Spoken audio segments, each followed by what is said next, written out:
Good evening, everyone. What you saw there, it's Brother Milton and I doing what the Bible says. The Bible says when you see each other, kiss each other with a holy kiss. Okay, so that was our holy kiss before we start. If I'm correct, I think we are live online as well. And this is our first ULP in more than 2 years having people in this place. We used to have more than 200 people every month. And when COVID hit, we decided not to do that. But I'm seeing some familiar faces like Victor. Victor, I doubt, has missed any ULP. Our partner, Rosalind. I've seen confidence in some of the people that are part of ULP. So welcome to ULP. My name is Theo Mashego, and I'm the CEO. And I'm proud to see you guys here, even within the rain. So clap hands for yourselves. No, come on, clap hands for yourselves. Do better than that. Okay, now clap hands for me. Clap hands for me. Okay. Yeah. Now say wow. Say wow. Yeah. So every time I say what a, because I'm your host. Every time I say what a host, you say wow. What a host. Thank you. Every time I say ULP, you say wow. Every time I say Old Mutual, you say wow. And every time I say NMM, you say wow. But thank you for coming. I think we're going to have an exciting day. So I've been with ULP for more than 12 years. We've been in this venue for more than 9 years. This is only the second time Mr. Khadebe is on the podium. The first time he was on the podium was when we were hosting Jabu Mabuza. And Jabu didn't want to speak alone, so we had him with Babu Khatewe. So for the first time, we actually will be documenting Babu Khatewe's story. And I think it's God's sent because Babu Khatewe and Mamsalu have got a history together. But again, referring to the Bible, today I'm John the Baptist. There is one who's greater than me who's going to come and welcome you and speak about others, and that is Ms. Tabu. She's the GM of Public Affairs and Sustainability at Old Mutual. I knew that sustainability word will catch me, you see, because depending on which school you went to, the tongue sometimes is a bit hard. So let's just say wow and clap hands for Ms. Tabu as she comes to welcome you guys and hand over to you. Thank you, Theo. Good evening, everybody. As Theo has said, my name is Thabitsengiwe from Old Mutual, and definitely it is such a privilege and an honor for us to be here tonight, and good evening to our esteemed guests. Old Mutual is very excited to announce its partnership with ULP, a newly launched initiative called Mutually Collaborate Program as well. The program will focus primarily on building highly impactful partnerships with our various partners, including industry bodies and professional associations. Now, collaboration is very important for us at Old Mutual, and we are committed to working with all our stakeholders across sectors to help restore economies, empower communities, and deliver on our purpose of championing truly mutually positive futures every day. We believe that by building mutually beneficial relationships, we are able to share value and contribute to making the world a better place. We call this truly mutual. ULP's values and mission resonate very strongly with our core values at Old Mutual, and we share a common purpose. We too are passionate about the welfare of our communities, especially those that we operate in, as well as the involvement and empowerment of our professionals and entrepreneurs. As we all know, the COVID-19 pandemic has fundamentally changed our ways of working, but it has also worsened the socio-economic conditions under which the vulnerable communities live.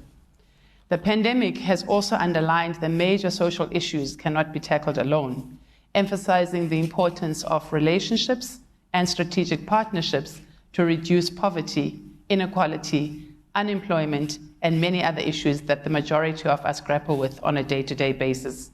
The inspiring thing about partnerships is that they are greater than the sum of the parts. When people from diverse organizations get together to work towards a common goal, there is sharing of ideas and an interplay of opinions that produces fresh new thoughts and solutions.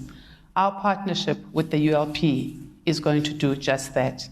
With that said, I'm really looking forward to the conversation tonight, and I hope you have a good evening. And I now hand over to our host, the esteemed facilitator and veteran former BBC journalist, Milton Gosi. It's over to you.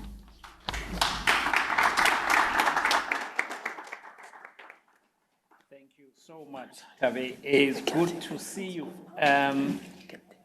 I follow you on Instagram, and I have become used to seeing you in small doses. And now I see the whole of you. And that is so pleasing. And I think it goes to everyone, because I've also gotten used to seeing Professor Khatebe on Instagram. And now I'm seeing him in person again. So life is getting back to normal again. And we hope that we'll never have other disturbing variants like we saw in the last few months. It's good to be back at ULP. It's good to see ULP. We had a session where we didn't have an audience here, and we were online. So you can tell the more things change, the more they stay the same, because we love to be online, but we also want to be seeing in person. We want to feel the energy. So it's great to be back here. Everyone, welcome. And those who are following us online, we haven't forgotten you. You are also welcome to this wonderful discussion with our esteemed guests. Mam Salukas, Nyazbute Autandi, Amakemer. Relax, you are amongst friends. And the organization I used to work for, they have a program called Hard Talk. Yeah. And some of you may be aware of it. It's where they grill politicians and big personalities. They ask you difficult questions, just as the program name says. It's Hard Talk.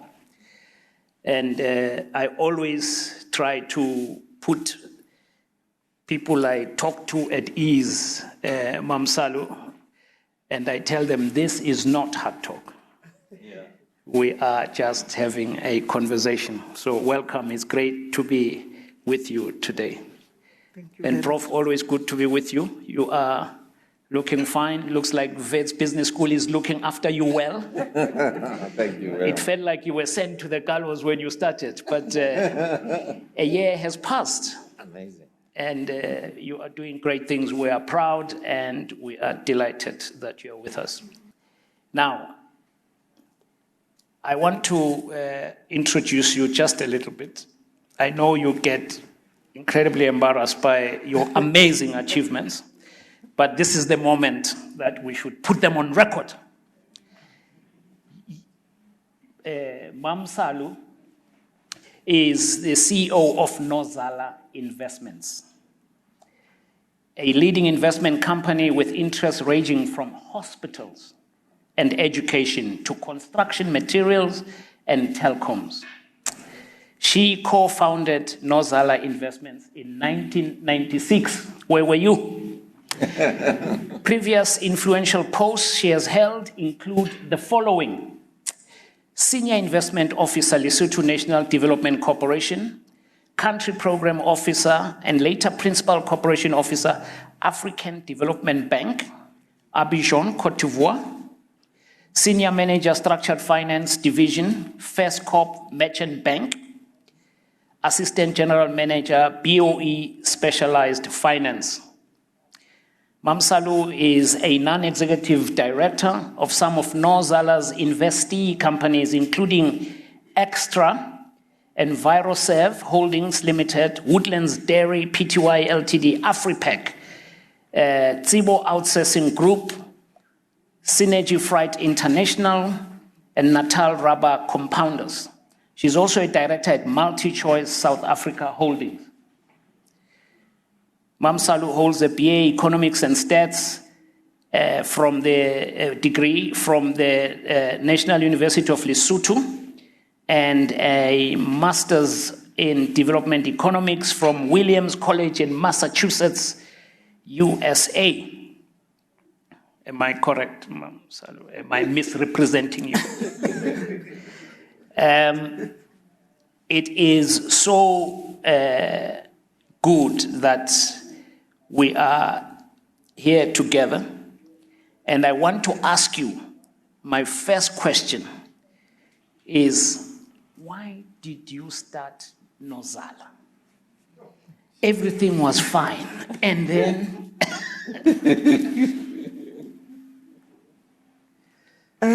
Thank you very much, everybody, for the invitation. It's indeed my greatest pleasure to be here. I think I need to start by correcting some of the... I'm no more on lots of those boards. I have my CEO of Nozala here, Mandlesilo Msimang. So I've since moved on. But I sit on her board as a non-executive chairman, and my passion remains with the Nozala Trust, where I sit as a trustee and also chairs their management committee, including the National Movement of Rural Women, where I also chair their management committee. Also, I just want to add something very important and close to me. I was born and raised in Soweto.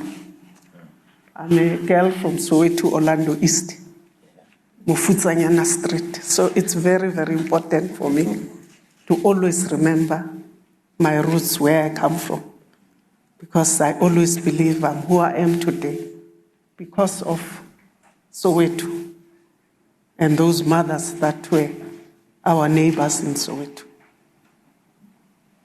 No, thank you very much. I assume that you support Orlando Pirates, which would make me indeed. very, very happy. Oh, yes, indeed. Oh, wonderful. We're in good company, ladies and gentlemen. Yes.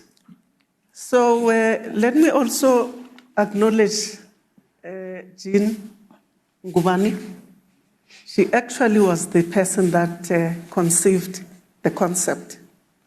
When I came back from Abidjan, from the African Development Bank, and was at First COP, Jean conceived the idea through her board seat of what our current president had started with Bontate Motlana, the late, and Judge Museneke, and the late Sisulu, whose name I just forget now, but Zwelakhe. They had founded this male-owned and controlled BE company. And then they invited Jean to sit on their board. And it was, I think, in February of 1996 that Jean then asked them when they launched. And fortunately, I was also invited there for their launching of their BE company. And Jean said, but, I mean, why are we here? These are male people, high profile, but they should have started something that is majority held by women. And she asked them, can you support us in starting our own women's investment company? And at that time, they were rather advised by African Merchant Bank that had just started. And, that's how we got in, because we were then told, oh, no, that's fine. We can support you. We'll guide you as we are supporting this new company of Bontate Mseneke. So for me, I think the important thing is also to indicate that from my training with the African Development Bank, I had this passion for growing people. I mean, it was the specific training that got me where I am, to not forget where we all come from. I mean, to enjoy food alone and be quite healthy and forget that there are other people around that need that was always something that, sat well with me. And that's how the bank, got me into that particular direction of making sure that you don't forget where you come from. But again, coming from Soweto, as I said, I always try to remember when I ever had that Saturday lunch, strategy meal in the evening, Sunday, without other young neighbors, I'm a neighbor, other children that were my age mates at the time, that we shared food with. And at the time, obviously, there was very little to be shared. But for me, it was when I also, for the first time, I realized that it's cocoa, when pap, and then this cocoa is that bent bottom of pap porridge. And because the others were much smarter than I, they would eat quickly the nice pap. And my mother would say, oh, sorry, there's no more pap, but it's just this cocoa. And I would find myself ending up with cocoa. And that has remained my best part of pap, is cocoa. And I know some of you like his cocoa more than the real pap. So that background, that upbringing, made me realize that indeed I cannot succeed alone. I cannot be there alone. I've got to be with other people. I've got to be with other women. And the job that I was doing at the ADB brought me to that level of making sure that I become one of those that develop, not necessarily women, but assist in funding projects that would get people out of poverty. Now, I remember the countries that I was responsible for. The first one was Tanzania, and at its worst levels of development. And they had been, I wouldn't call it punished, but the Western countries had decided not to support them because of their socialist, which I think we called it African socialism, because that's what the president was all about at the time in Tanzania, which is what some of us were used to coming from Soweto, that you don't grow alone, you don't eat alone, but you do it with other people. So in Tanzania, the experience there was really very touching, because President Nyerere was very passionate about making sure that the concept of socialism prevails. And this was in 1983, actually 83 when I arrived in Tanzania.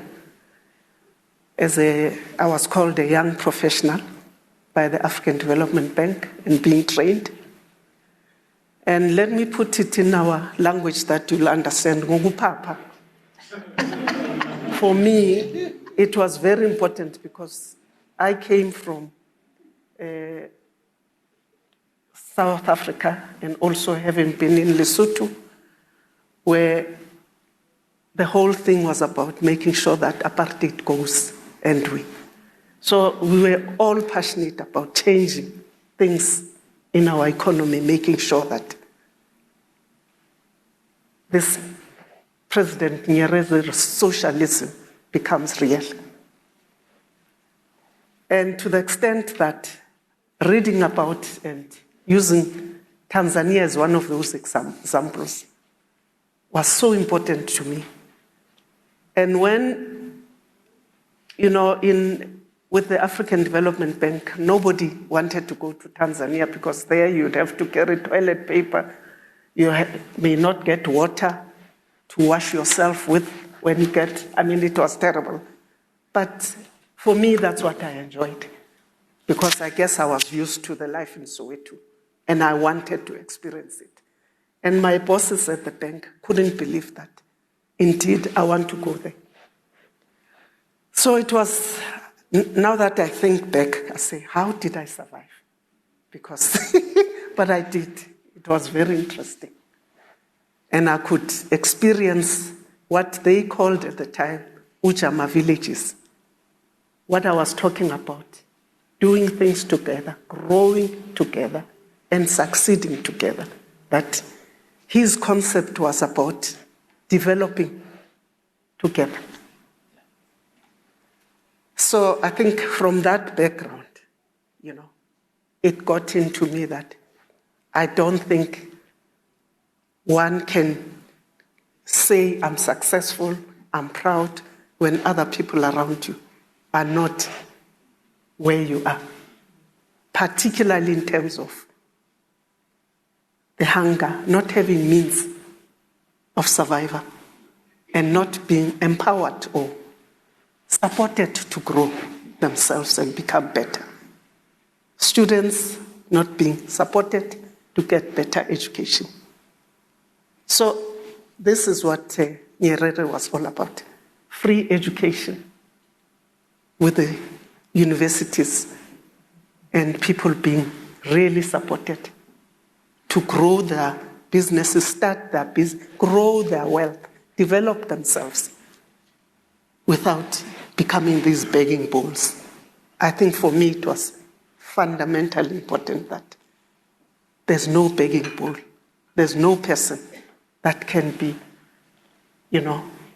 allowed or, led to become this begging bowl, and Akong was everywhere. It's such a painful thing to see sometimes.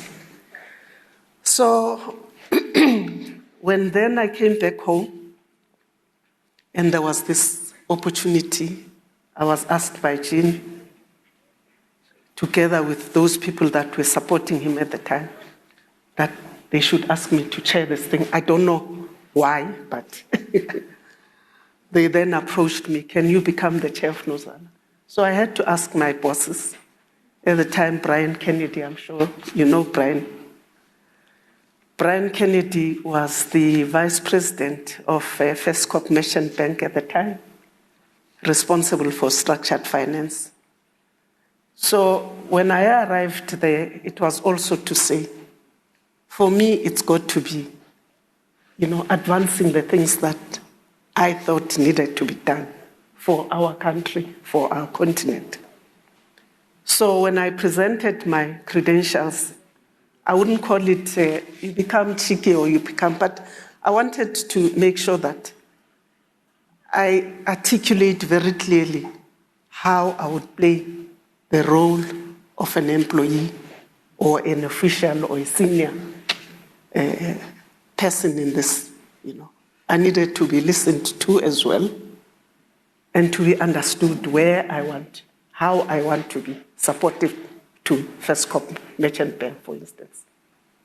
So hence, for me, it was to introduce the concept of funding projects, cross-border funding of projects, as opposed to, because South Africa was perceived to be very rich, according to me as well. But around South Africa, there was a lot of poverty. So, and lo and behold, Brian said, well, let's test it. Against somebody who at the time was trying to attract me to a big merchant bank at the time, I won't mention the name, to say, well, we need people come and be the head of transformation, empowerment. And I said, no, what do I understand? Because I've been away from home for over 25 years. How can I come and head the BE unit of one of the big banks? I cannot do that. And that's how, for me, it was befitting for me to be at a place where somebody would allow me to do things that I think would create a lot of value to those people that I'm working with or I'm supposed to deliver a service to. So that's how. Please just stop me. You've asked me to, so I can. What a beautiful Just story. This is beautiful. You know, when I trained in journalism, one of our lecturers said to us, always remember listening is a skill. And I'm just sitting here and I'm thinking, Nkosi Thula. Don't interrupt. This is just the right moment. And it's so fantastic. Thank you so much for taking us through it. I'll come back to you in a minute. I want to bring in Professor Radebe, who is well known to most of us. But for those who do not know him, he was until September 2020 executive vice president of energy and safety, health and environment at Sasol Limited, and was responsible for Sasol's energy business globally. Petrol, Baba. He was accountable for the successful marketing of all energy business products, as well as managing the gas to liquid GTL, joint ventures in Qatar, Oryx GTL, and Nigeria, EGTL, the gas to power GTP venture in Mozambique. And he was also responsible for Sasol's functions in support of sustainable business practices, Tebi, sustainable. In addition, he was accountable for the design of systems, processes, and capacity to ensure that there's adherence by all entities to applicable group requirements.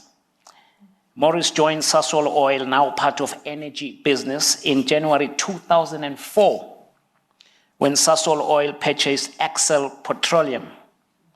He was appointed managing director, fuels marketing, and Sasol Oil, responsible for all liquid fuels products through retail and wholesale channels.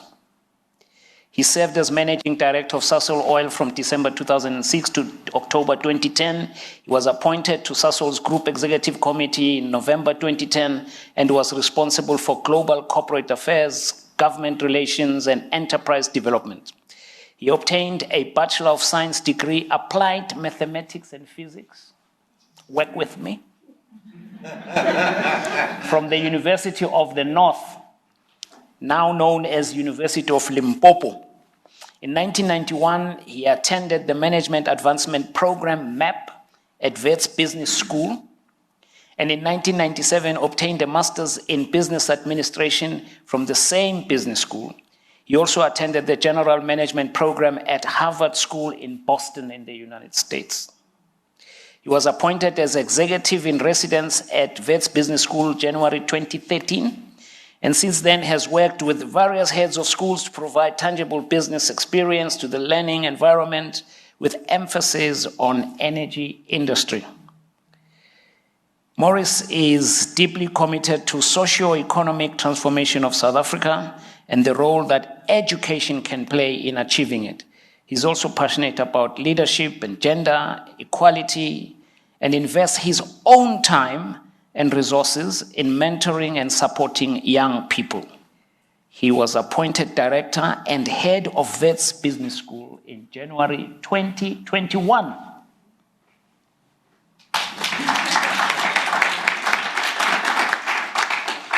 And this is a summary.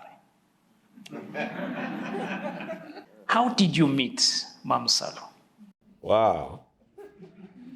Before I answer that question, let me acknowledge Tebi, mutually collaborate Old Mutual partnership with ULP and National Mentorship Movement. This is the first initiative we have. Also like to acknowledge Mam Salu, who's always supported the Women in Energy program of ULP. So let's give them a round of applause. Mam Salu, umamami. Ngiyaziclaimela vela. Fanele uzibhikele, esikhathi sakhuluma uzibhikele. Why am I saying she's my mother? She trusted me with her investment when I was leading Excel, being a small company, everybody thinking, well, this company is not going to survive, and this company is not going to succeed. But she was one of those very committed, staunch supporter of Excel Petroleum at that time, and stayed with us, supported us.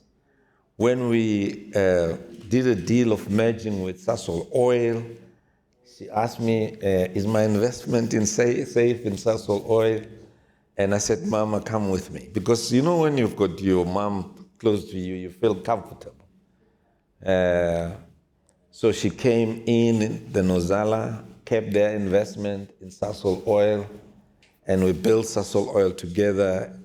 And some of you don't know this history, that Sasol Oil never had petrol stations. They only had a blue pump in each service station. But now all the service stations, I can see, is it Itani there under? Yeah, Itani is one of my Excel mentees and young people. Now you see all the service stations of Sasol Oil all over the country. It was a merger between Excel service station and we converted them into Sasol Oil.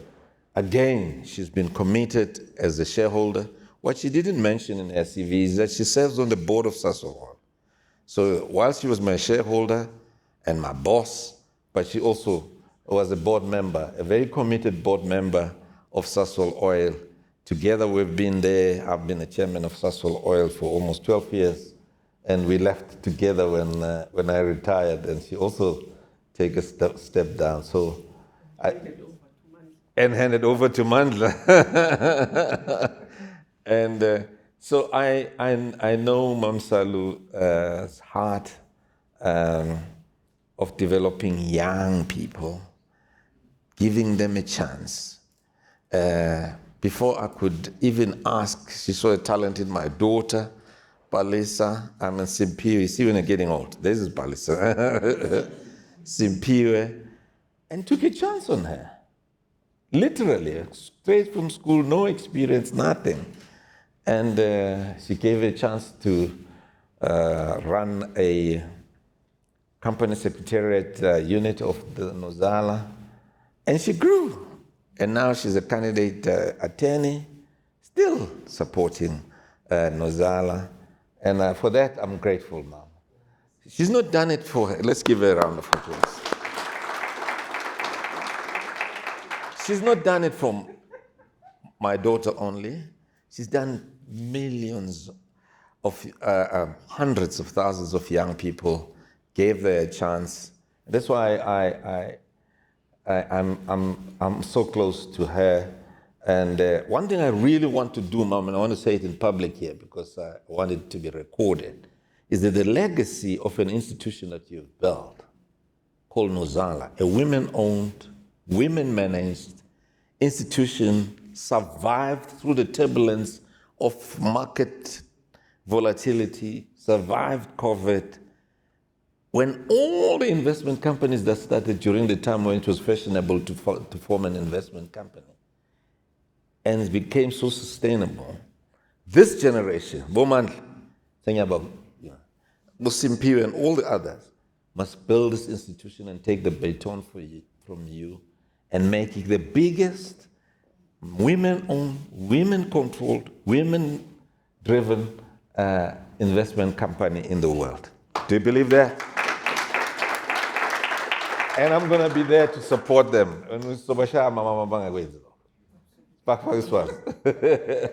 Thank you, Mom. No, thank you very very much.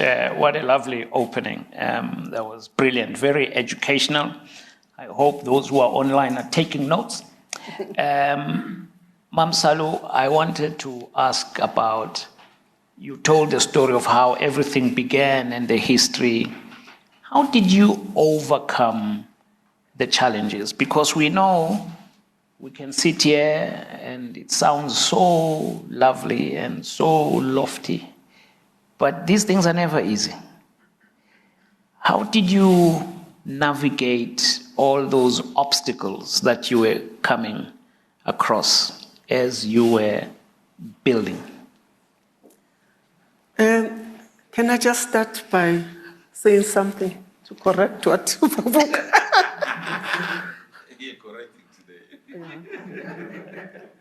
In terms of Simpiwe, I think it's important because just like Mandla, when I saw Simpiwe in action as a volunteer with the Bethakwa Foundation, you remember, Baba? Yeah. Taking minutes, writing at no cost at all to the Bethakwa Foundation, but writing these excellent minutes and being very much committed to that work. Nobody was paying her, but she would just volunteer to take minutes. And I thought, wow, we need to take this one through to Nozala and make sure that we stop outsourcing our company secretarial services, but let her grow within Nozala and become this. It was not because of you, Baba. Definitely, I had met you, but she just on her own excelled. Nobody paying her, and for me that touched me deeply. And it was to say, we need young ones like her. Because already at that time, it was a bit difficult to see the young African, and I'm talking African children,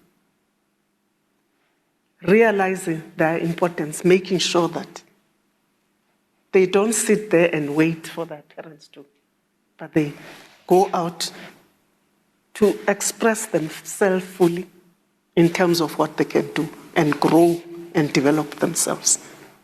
So I'm looking at her, I was highly impressed. And when she came and decided she wanted to do law again, and I kept on praying literally.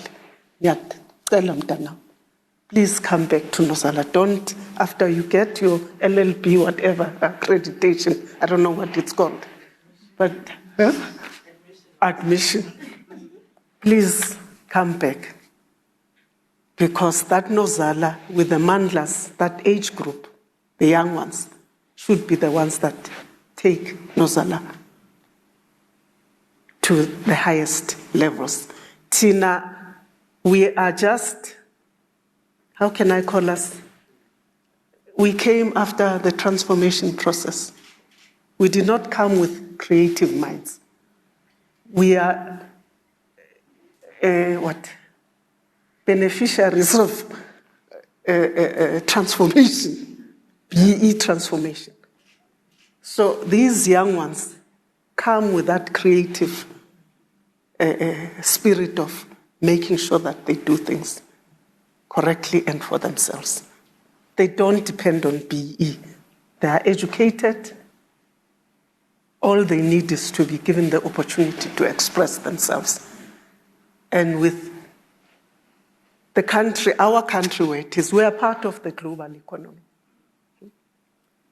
And as we move and express ourselves globally, it cannot be through BE. It cannot be, you cannot, I'm black and I want opportunities. In the UK, no.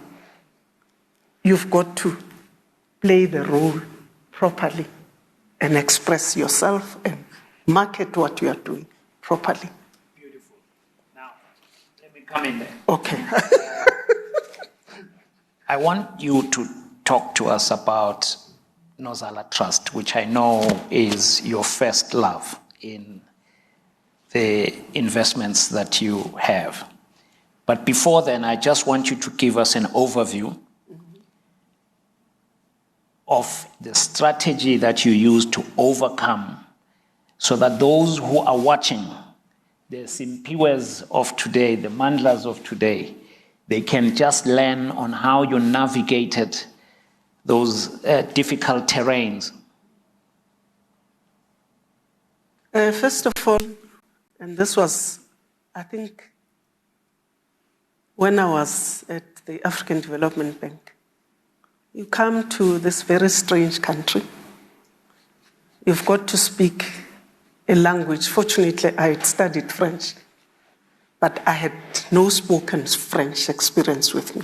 I mean, it was just having passed French for my metric exams, not necessarily spoken French. And then you arrive at a place where you are supposed to be a young professional. But I realized then that with this very strange and foreign environment, I needed to assert myself.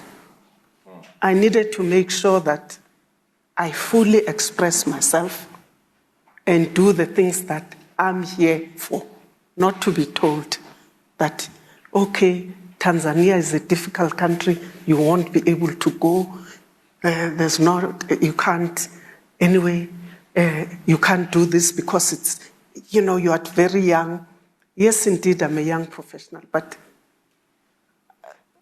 I decided that I've got to make sure that I fully express myself, develop my own objectives of growing myself and contributing fully to what I'm expected to do. So it's that confidence. It's that confidence. It's that I know at some point. Assert yourself. That assertiveness that somebody said, oh, she's very aggressive.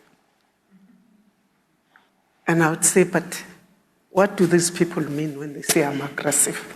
I remember I had a boss from, I won't mention the country and name of the person, but he was the chief executive of the group at the time.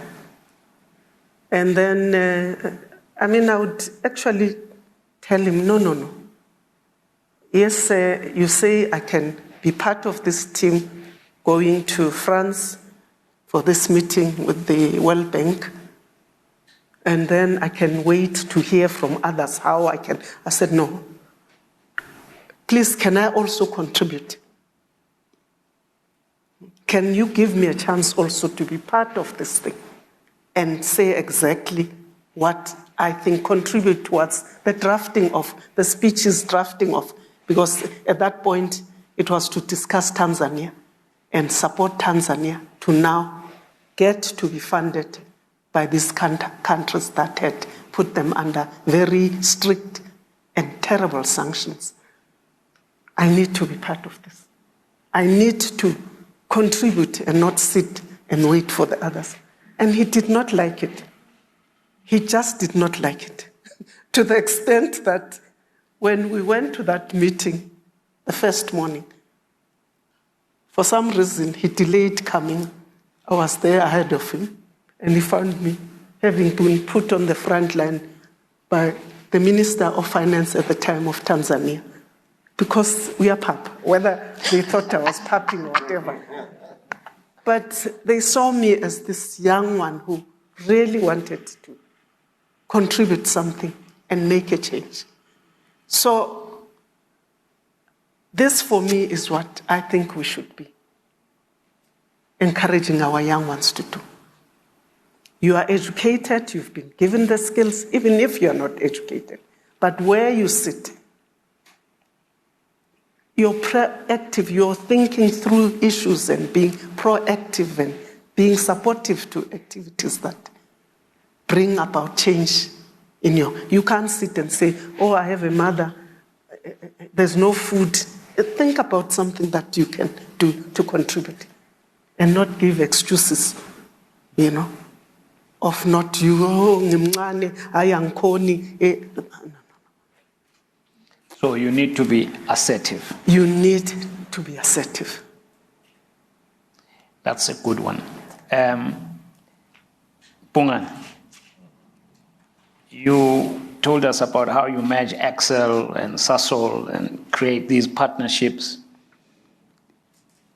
What does it take to be a builder of partnerships? We see this partnership with ULP now, with Old Mutual. You are building partnerships through the university, where you are working through the church that you have, Agape Family Church. What does it take? What do you need to do to be able to build these strategic partnerships, relationships? Very important question, because life is what Mom Salu said, being able to live together. Now, first of all, fundamentally, in order to make a good partnership work, is you need to believe in the principle of not win-lose, not lose-win, but in the principle of win-win. And it must be ingrained in you. Because if you are not believing in that, there are times in a partnership relationship, in the negotiations, you'll find you actually have an upper leverage with the partner that you're busy negotiating. And if you believe in win-lose, you could structure the relationship or the deal in such a way that you lose, you take everything, and the person next door to you, sitting on the other table, actually go with very little. But trust me, having been in this industry particularly, it's a long-term industry. I've learned that you do long-term partnership agreements and relationships. Let me give you an example. This is recorded in a case study. Those that study energy will go and look at it. One of the major oil companies did a deal with one of African countries called Chad. This is on record, so I can speak about it. When the crude price, in other words, digging the crude in that country, when the crude price was 10 rand,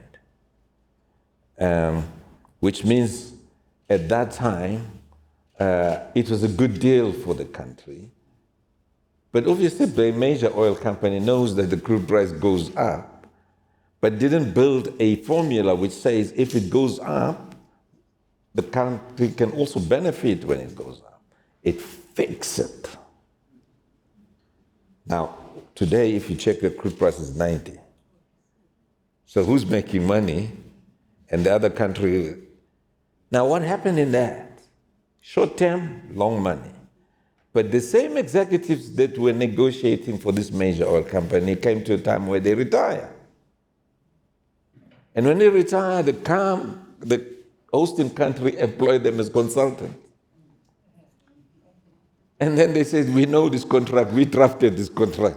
It's loaded in favor of the oil company, it's not loaded in favor of you. We know clause number 7, number 10, number 8. It's basically win-lose. And it just took 15 years. And it took a major fight between the major company and the existing country. And having learned that, I've learned that, Brad, come back. Good partnerships is make sure everyone benefits out of it, mutually beneficial. Secondly, make sure that everyone throws their weight behind it. Thirdly, make sure that the benefits are shared equally or proportionally. Maybe let me use the word proportionally, because equally does not necessarily mean proportional. And make sure that the partnership is sustainable beyond you, and it benefits not only the people who are in it, but the communities in which you operate. The larger society makes a contribution to make this world a little bit better than we found it.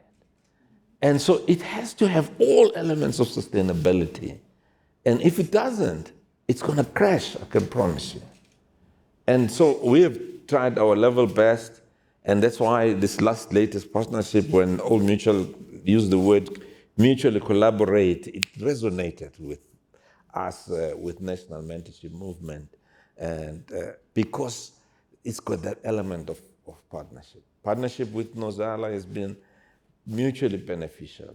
Partnership, I've done business partnership with Mobile, Sasol, partnership with Sasol, with Excel has been mutually beneficial.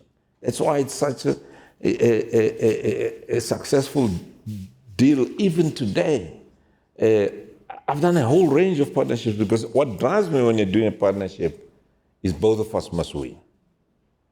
If that doesn't drive you, the partnership is going to be short-lived. Thank you. No, thank you. I thought that was good. And it's good that we should actually demonstrate that we are physically here. Yeah. Mam Salu, I want you to tell us about your passion, Nozala Trust. Why Nozala Trust? I'm a development economist by training. And I think the experience which I went through, or my experience with the African Development Bank, exposed me to the importance of supporting women. Supporting women in development. And during the time, 13 years that I was there,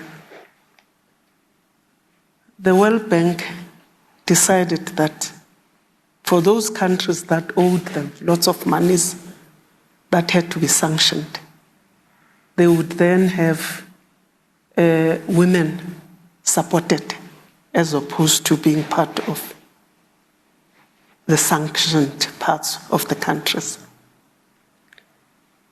And through that process, I then discovered how important women were, how effective they were in terms of developing businesses, I'll call it businesses, in developing things that sustain their lives and those of their families and their communities. When I started there, to sort of confirm what we were supposed to be doing, I visited Togo during its very difficult time. It was 1984-85. Lomé in Togo. They were going through that military rule. And a friend of mine who was responsible for, I was responsible for SADC countries, English-speaking SADC, and she was responsible for, she was a chief economist in the Francophonie section of the bank. And she, because we would talk about, those political situations that were very painful to go through. And she would tell me about Togo, how the women are still sustaining those. And I asked her to just arrange for me to visit her mother. She didn't tell me the details about what her mother was doing. But I went to Togo. It was, Ivory Coast was largely Muslim. And then Easter, there's very little of activity in the country there. I mean, people are still continuing to pray and do their work as if. And for us, we were still allowed to go on holiday. I mean, take Easter holidays, observe those holidays. I decided to visit Togo.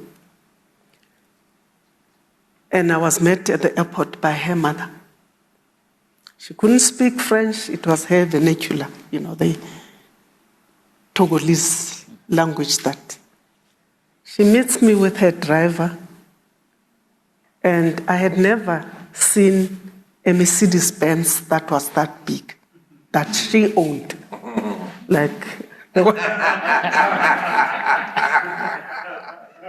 the driver went out to fetch me, carry my bags from the arrival section of the airport in Lome. I found her sitting at the back with her, next to her, there were just loads of material. And I was wondering, and she asked me, the driver said, please sit in front because Mama is there, and, we have a lot of, and then your hand overnight bag can sit next to her on the floor because the boot is full. And then she said, okay, we'll have to go to the market first before we take you to the Atai house where you'll be served lunch and all that. And I listened and I said, okay. So when we got to the market, she had her own space that she had rented. She had employed 7 people that sell her material. And the material that came out, it was a big Mercedes. Indeed, 1985. Where do you see such? So she then told me I could go home, through the interpreter who was the driver. And I said, no, I'm not going to go home. I want to spend time with her and really understand what she's doing. Then I got to know that she has a cotton farm where she's employed 79 people. She also has a machine that processes the cotton, hand-made something. And all the material that she had there was material that her factory produced. I just couldn't move from there, and I became part of the ladies that were helping. And for the 3 days that I was there, I was going to that place with her, going to her factory, going to the cotton farm, just to see how it was such a rewarding experience. I say I'm a development person, and here is somebody who's not educated, who can't speak even the French, and all she knows is her vernacular. But she's doing such a fantastic job. And for me, it was important that, honestly, this drives me in terms of the job that I was doing. And this gets me to get to the point that when I came back home and we started Nozala, and the idea of saying we'll be the first broad-based women's, because at the time we had been guided by the office of Mr. Mbeki was the vice president then. And the reconstruction and development program that he was responsible of driving had identified, according to them, with her, Dr. Andy Thebe, who had been the one that was assessing where is poverty in the country and how are they going to deal with it. And because I came from the bank and known to be in that development space, they shared that draft with me. And indeed, it just hit the right spot in me. And I said, this is what we are going to do. And in doing that, we'll make sure that our investee companies, support us in sourcing materials, in sourcing all their needs from these women that would have supported to start their businesses in various areas that they would be doing. So for me, development, and coming from Soweto, as I mentioned, we did not go to school and go to boarding schools because there was a lot of money. I don't even know how my parents afforded. My mother left teaching to sew and make a lot more money. You go to Lesotho to a boarding school, you are carrying in your trunk money. What is it now? fees that are going to cover for the whole year. You have a pile, Shumpa, of money to pay and give the principal there that this is the money for the year, given by your parents who are in Soweto, Orlando East, Mufutsana Nyast. And with that background, it became clear for me that, honestly, this is what I want, regardless of whether in my country it's going to be what the policies of the country decide to do. But it was clear, going back and being back in my country, I've got to be in an area where I will, for all that I've learned from other countries like Togo, for instance, I'll have to pass them on to and make sure that the women, I find a way of supporting the women to create jobs, to grow the economy, to contribute towards the economy. I mean, the growth of our economy, and not sit back and become begging bowls. That thing of being a begging bowl was just because some countries that I was responsible for, all the way getting, grants. Hence, the African Development Bank had the African Development Fund, I'm sure they still have it, where people were which to me was not the right thing. So, and for those that were on their own, driving their businesses on their own, they were very effective. And the example, and I'm picking up this example because I'm sure you understand Mercedes-Benz, what it is, and the expense, and employing. I mean, for an African woman to have done that under those difficult circumstances, political circumstances, that needed to be shared. And it always inspired me that when I'm back home, I can contribute towards and not sit and be this professional that gets money. And Nozala, we started, and what do we do there? And, I mean. Your story reminds me, I used to live in India, ladies and gentlemen, for 4 years. And I came here on holiday, and I was walking in Sentin. I met an old friend of mine. And he said, I don't see you anymore, Ploma, Pansagboni. No, man, I live in Asia, I'm not around. He says, where in Asia? I said, India. He said, I'm so sorry.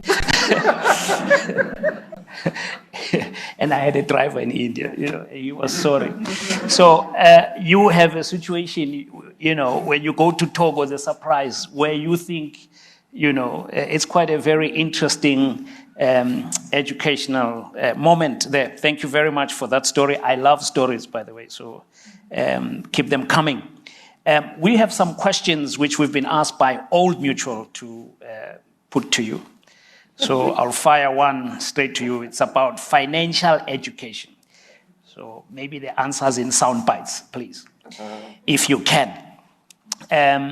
How, in your opinion, can finances or lack of play a part in your career? Very, very important. You want to clap hands for the question? Especially this generation that is here is probably listening also online. Financial education is critical, and financial planning is critical, so that when you reach my age, by the way, some of you may not know, I'm over 60 now, I'm retired, you're financially independent. It's critical that you have a clear plan of your financial goals, your financial investment strategy, and which investment products that you go to, and which investment organizations that you invest. Start now, start early. It's much more cheaper to start early. I must tell the story because I'm deliberately telling it because I've seen the young people are doing it. So after 2 years of that work, I changed the job, I got another one, and the first thing I asked for, where's my provident fund? So instead of taking my provident fund to my next employer, I took it and I jowed it. That's my first one. The second one also, second job, same thing. After working for about 3 years or 4 years there, When I resigned, going to the, I took my provident fund. I also paid debt. And I took debt. There's a good debt, there's bad debt. Good debt, and you invest in that, in good investment. Even if you take debt and you put it in property, that's good investment. If you take debt and you buy it into a car, that's bad investment. Trust me, a car, as soon as it leaves the showroom, its value depreciates instantly. I'm not going to mention the name of the car I'm owning, which is 16 years old. At that time, it was it had huge value, and it's sitting there at home now. And I'm having a huge fight with my partner of 36 years. You see, I'm good in partnerships. Yeah, one of my partner, raise your hand, my partner. Yeah, she clap hands for her. We've been in partnership for 36 years, that partnership of marriage. She always asks me, why are you still keeping this cars?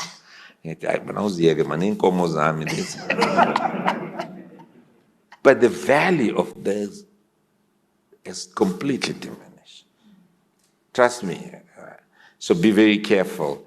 Thank God, I could do that twice or thrice, and then I realized if I continue with this, of taking my provident fund and pay debt with it and use it, by the time I reach this age, I'm going to be financially dependent. I will need to go to SASSA and get my SASSA card and wait there from 4 o'clock in the morning. So from when I got into my third job, I stopped doing that. When I changed the job, thank God we started Excel. And then from there, when I moved from Excel, I just said, don't touch my pension. And my provident fund went to Sasol, stayed in Sasol, I retired, financially independent. Thank God for that. I'm not saying in a proud way, but I'm just saying it's so important. And that's financial education. That's what we need to impress in you when you are young. You've sort of answered my next question, which was going to be about debt. But, and in a way you have answered this, but I will ask it for the record. What, in your opinion, does solid financial planning consist of? What do you need to do to have a solid financial plan beyond Provident Fund, which you've already touched on? Solid financial planning simply means that you need to have a financial advisor. My good suggestion is here, choose a good one who is not just one to sell you products because he or she is going to get commission. And good financial planning means you must understand your needs, understand your financial situation, do a very thorough analysis of your financial plans, goals, where you want to be at what time. Financial planning that involves your family. Make sure that the person understands you and your needs and your plans, and be able then to recommend products and services that will meet your needs, not their own needs. Very important. Very, very important. And therefore, good financial starts with you setting very clear financial goals. If you're young, set financial goals. If you're a young couple, set financial goals. Based with your goals and your needs combined together, get very good sound advice, and then start now to really make sure that you've got a clear saving plan, fixed plans, income savings, and then when you got a bit of some spare cash, play in the stock exchange, play in the equities. Very important to do that. You may be just, somebody told me, where's Theo? He told me Warren Buffett made most of his money after age of 60, so there's still hope for me. because he knows how to play in the financial markets.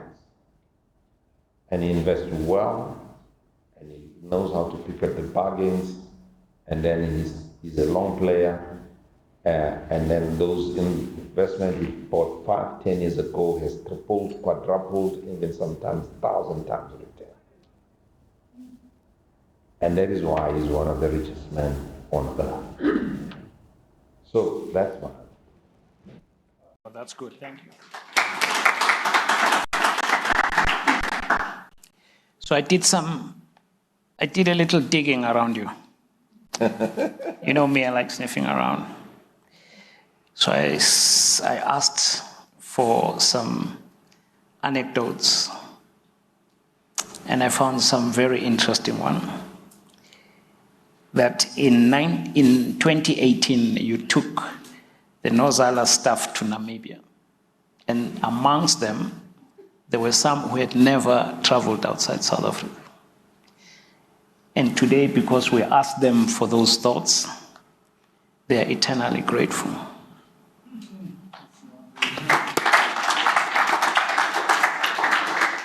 I think Mandla Msimang may be one of them. And Simpiwe says when her uncle passed away, there was a coincidental meeting at the hospital. You had gone to pick up some test results, and they were there. And she was quite moved by how you immediately dropped everything and you lent your support to them. So I looked for these anecdotes just to prove that leadership is not just in the boardroom. You are leading when you're at home and when you are out and about in your personal life. So your leadership role is recognized beyond the boardroom and investments. And I think someone told me that you also buy the Mama Guinya, which I thought I would never mention. But I also want you to talk to us about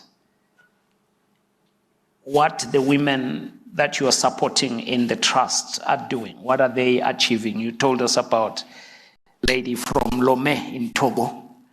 I once drove from Accra to Lome. It's a very bad driver.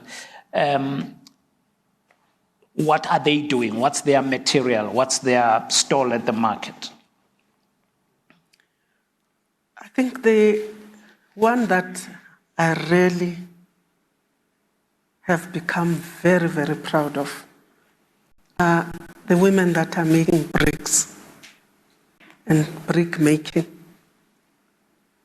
They call they're in Limpopo Takalang brick making.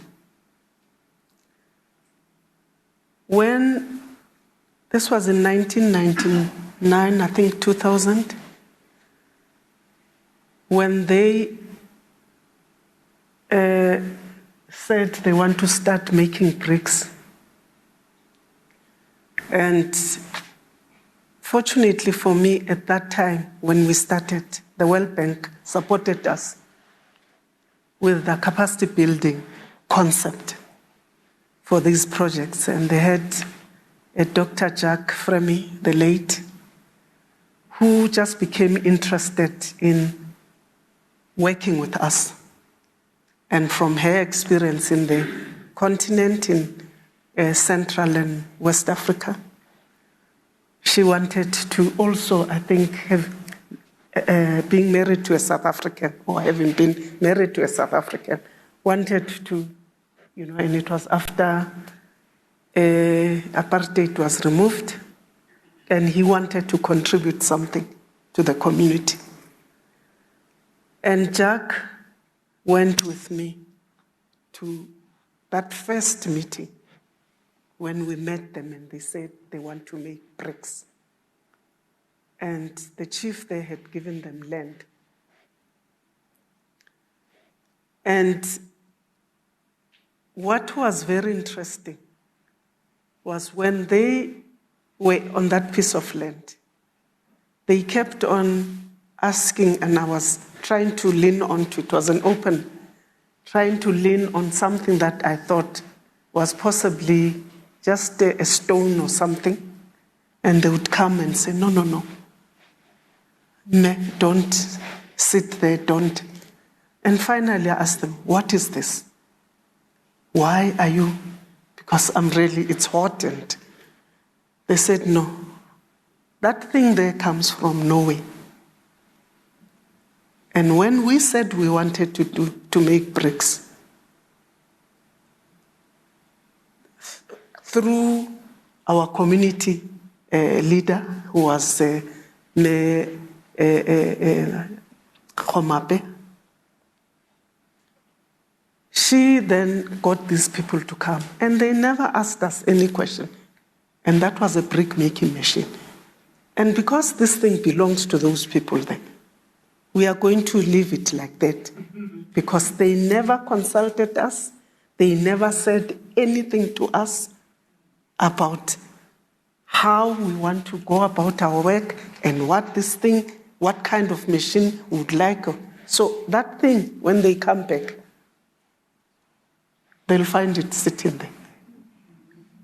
And it just opened my mind very deeply to say, you don't go and tell somebody you are poor and I can help you. And I stopped even using the word help, making sure that we don't use the word help. Yeah. You support. And this Jack Fremy, Dr. Fremy, was now bringing the World Bank concept of capacity building. Guide them to think in terms of the market, how they're going to source the materials, and where they're going to market that, for them to understand that those important elements for their growth have to be critically analyzed, and they should understand them fully. And indeed, when you look at what they've done now, including being South African Bureau of Standards accredited, it's them.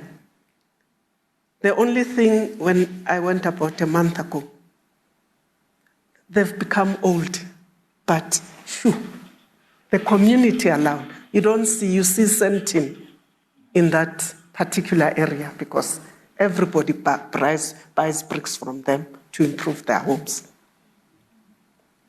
And yes, indeed, we did not do it on our own, and I cannot even say it was Nozala and ourselves supporting, but we partner with other people. The CSIR was very important as the partner that came on to say they'll guide them in terms of making sure that they do the quality of the brick is right, and they become South African Bureau of Standards accredited. So they are right at the top now. The other one that really makes me feel, although I think, unfortunately, when you were poor and you rise and you become rich, some other people, capture you? Yeah. There's this in the Western Cape, Piketberg, where these women were sitting. You go there, it's a apple growing area, and they were picking up fruits and selling them during that period, the fruit picking period. And then we started, again, Jack was the concept of capacity building, identifying those that. And we got these ladies that said they want to make gems and sell them because they think there's a market. And indeed, supporting them and getting them to that, with, again, CSIR coming in to get them to that level of being proper. They call themselves, what is it, Mandla? Can you remind They've got their special name, Intaba, I think, and their gems, they are also Bureau of Standards accredited. They export the special preserves like figs, and they supply woolies in Stellenbosch. Wow. So, there are quite a number of them in Limpopo, Mpumalanga in particular, and those. But unfortunately for these that are in the Western Cape, as we were discussing the other day with the CSIR, encouraging them to continue with us, that unfortunately, when they get to that very high profile level, they attract abuse by those that believe they're better off and they can buy them out and then take over them, which is sad. Yeah. Which is very, very sad. So this is something that we have to try and make sure that we protect them against it. Because when they're at that growing and bankable stage, why should somebody come with monies and tell them, no, here it is quickly, and then they take over their business? It's not right. So this is the challenge that has been exposed recently. The ones in Limpopo, nobody is touching them. They are doing very well. And they are indeed doing very well. Now, the others, the agricultural those that produce agricultural products, in Limpopo in particular, we've partnered with the agricultural colleges that have made it very easy for us to support, train them, and help them sustain their businesses. A number of egg-producing groups, those that are also in vegetables and so on, and they have this. So it's, it could be better. We have not really fully achieved, but it gets somebody to say, at least we've got these good examples. As we grow, as we encourage them, as we get more of the partners, we'll get to that stage of really, because they are very seriously responsible for contributing to our economy. Brilliant. Thank you so much.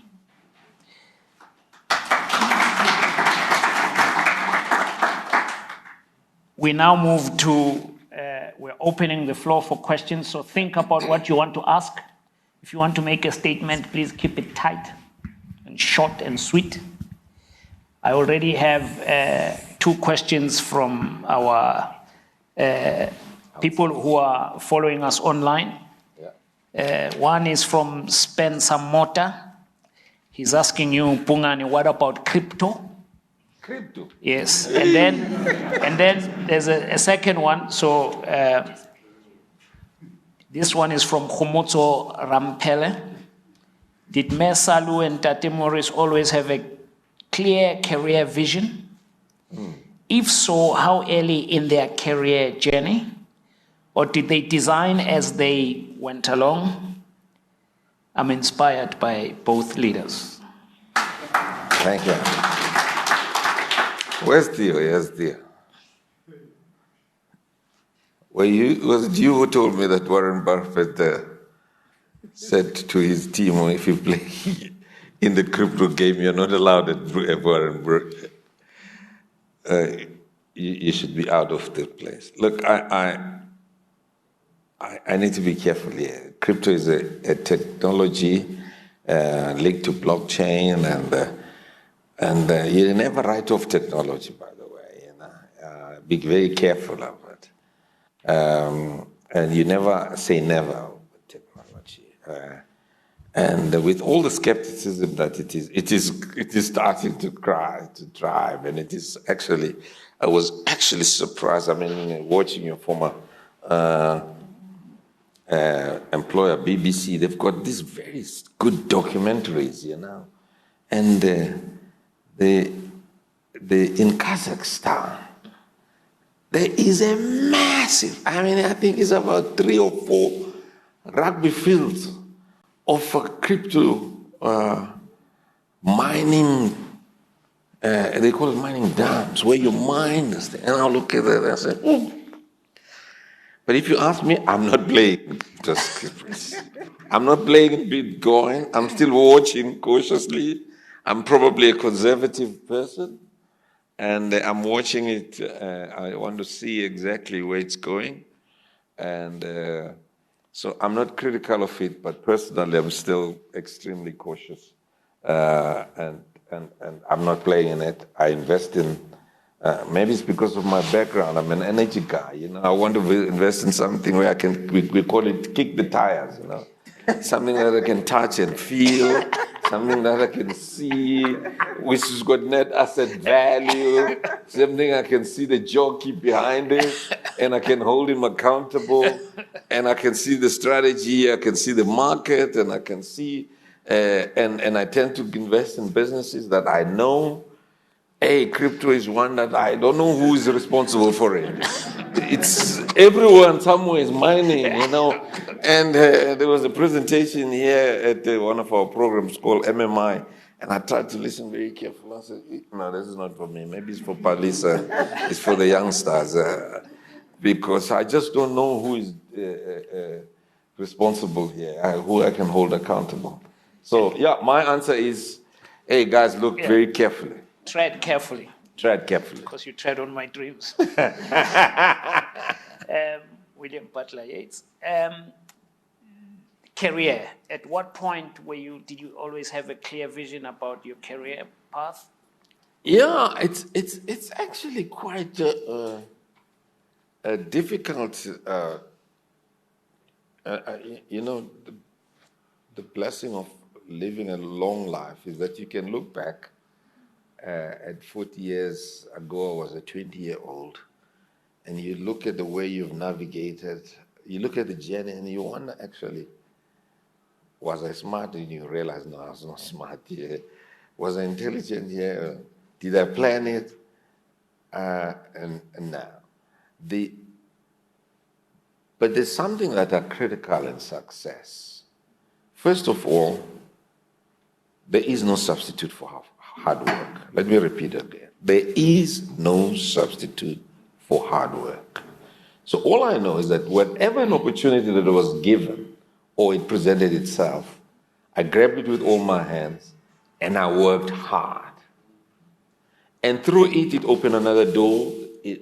Through that, and as I add value, it opened another door. Through it, it opened another door. And then from there, the choice of getting into energy business, in fact, the energy industry chose me through a friend, Joseph Luane, who actually recommended me into it. But once I'm in that, what I would advise is focus. Focus, and I focused in the industry, and I knew all the ins and outs of it. And in that way, it enables you to achieve two things, which Mam Salu has right now. She's very humble about herself, both affluence and influence. These are important. If you focus in your field, focus in your craft, know it, it will lead you to have a lot of influence, so that because you become an expert in that, people come to you for advice, give you guidance, but it also enables you to have affluence in order to be able to put food on the table, which is critical, take kids to school. So if you ask me, did I have a grand plan? No. But did I have a clear vision that I will be successful and a direction towards that? Yes. And did I have a commitment to focus on whatever I'm doing? Yes. And in that way, it leads to success. Thank you. Thank you. Mamsaro, did you always have a plan from Orlando one day? No, I think, and I hope I can answer this properly. I think for me, as I try to indicate what my background was like, I think I was influenced by my upbringing. you know, not that seeing poverty and seeing the mothers and the fathers who were not necessarily my own mother and father, but supporting me and making me get to where I was. And I'll just pick up simple things like, you go to school, you are running in the streets, you have your shoes not properly, you have your belt, and then umama opposite, oh my child, come here, lungisala. Then he sees boys looking at you, hey, go away, you know. So that guidance, that, you know, enhanced my community interest, or, you know, got me to appreciate the community, the people that were around me, and wanting to one day give back, and looking at the poverty that we're living with as I was growing older, and wanting to, you know, get out of the situation. That guided me to what I find myself doing. And doing those, going to university and being really passionate about improving the standards of living of my community, my parents, and myself, you know, making sure that, I think that's what largely drove me. Because I remember when I had to come back home, leaving Lesotho, and I wanted to. And by that time, well, the master's degree that I got was through being in Lesotho through USAID scholarship. And coming back home and wanting to, apartheid was not yet there, wanting to engage and wanting to make sure that I work at IDC and target, you know, township communities to support them with what I understood the IDC was doing. And they said, no, no, no. The answer was no. Not here. Go and find something, teach somewhere. Or it made me, but fortunately. And you said, I'll show you. Well, fortunately, I had the option of the African Development Bank because I had the Lesotho. I won't tell you how I got to get the Lesotho thing and all that. But I ended up being able to go to getting a job. Well, first of all, it was like the African Union, and I said, what do I sit there to do politics? And then ADB was the place that I got. And to me, it just got me where I wanted to be. Brilliant, brilliant. So this reminds me, so I'm from Orlando West. And when I was a kid, I wanted to travel so much. I don't know. I just knew that I don't want to just die having not left Orlando West. God, please help me. And I used to there was no Google Maps at that time. No Google Maps. There was an atlas where you see Atlas World Map. So I would just pick a page and open it. You know the mathematical instruments, there's something called a divider. It's got two sharp points. Yeah. And I would do this, and it lands in Indonesia, Java. Then I go to the Britannica and I read about Java. And I just want to go to Java now. I want to go. And then I do this, and I used to cram the American states. You know, I used to know them by heart. My father used to say, give me 5 now, quick. And South Dakota, North Dakota, Oklahoma, you know, just like absolutely mad about. And I didn't know where that came from. But when I was traveling, I remember I was driving from Amman in Jordan to Baghdad, and I was thinking, my dream, this is it. It's happening. So whatever you dream is possible. Any questions on the floor? There's a question. Mike here, yeah.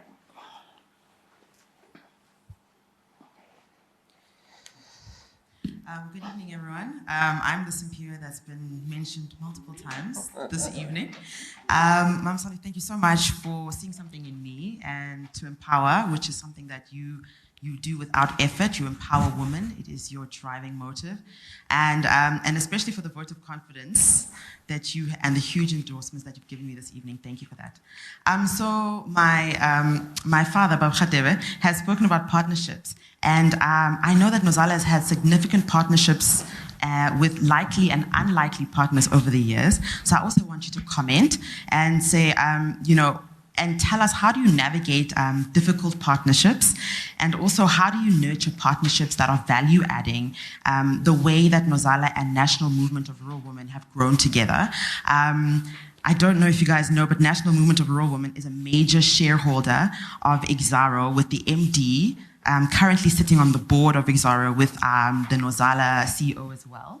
And it is one of the most amazing entities that just exists to empower rural women specifically, and it has, I think, over $1 billion in assets right now.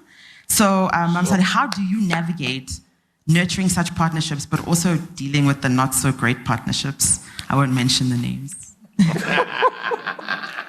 Can I add one which is online, which is related, so that you answer in one? Because there's another question coming up.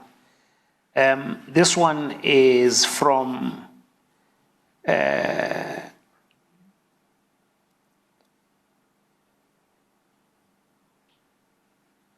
where did I see Richmond? Theo, where's Richmond?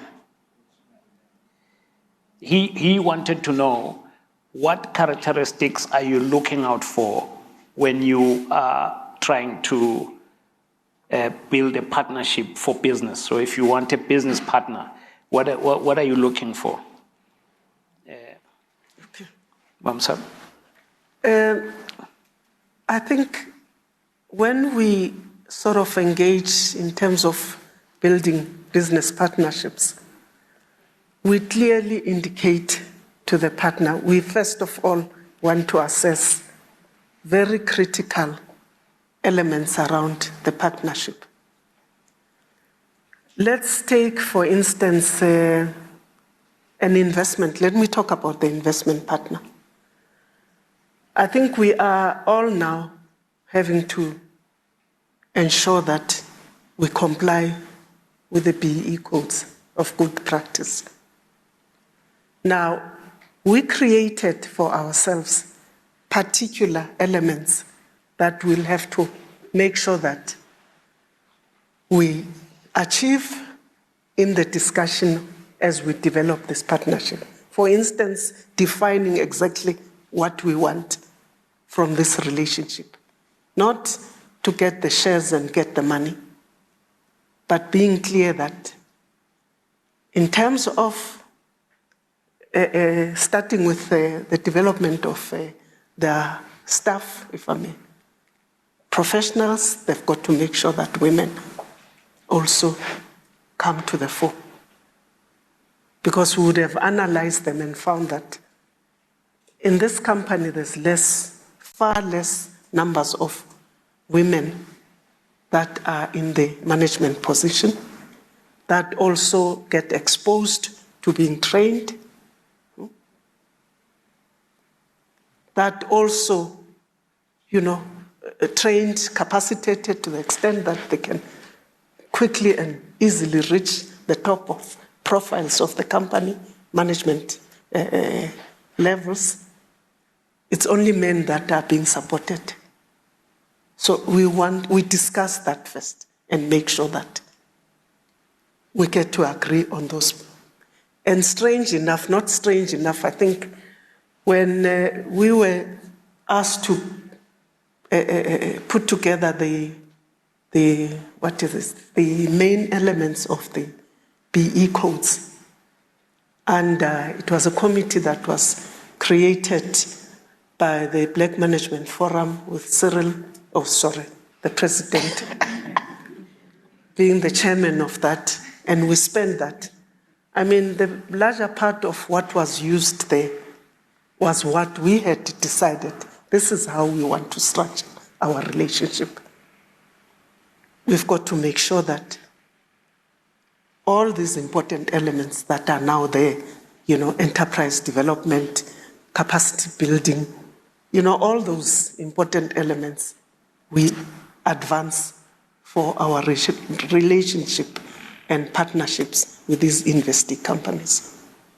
I'm sure you'll remember. And for that, we can easily add value, because that responsibility of adding value and making sure that we are not just seen as partners that want to make money and disappear and be rich, but we are partners that want to grow the business and make sure that with that long-term vision, we get to that the highest level of growth that we can achieve with the company.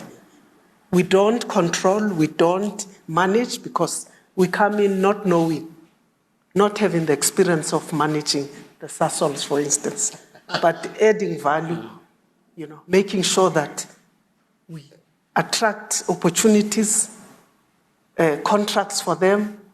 That is what is something that we find ourselves being able to do and support them.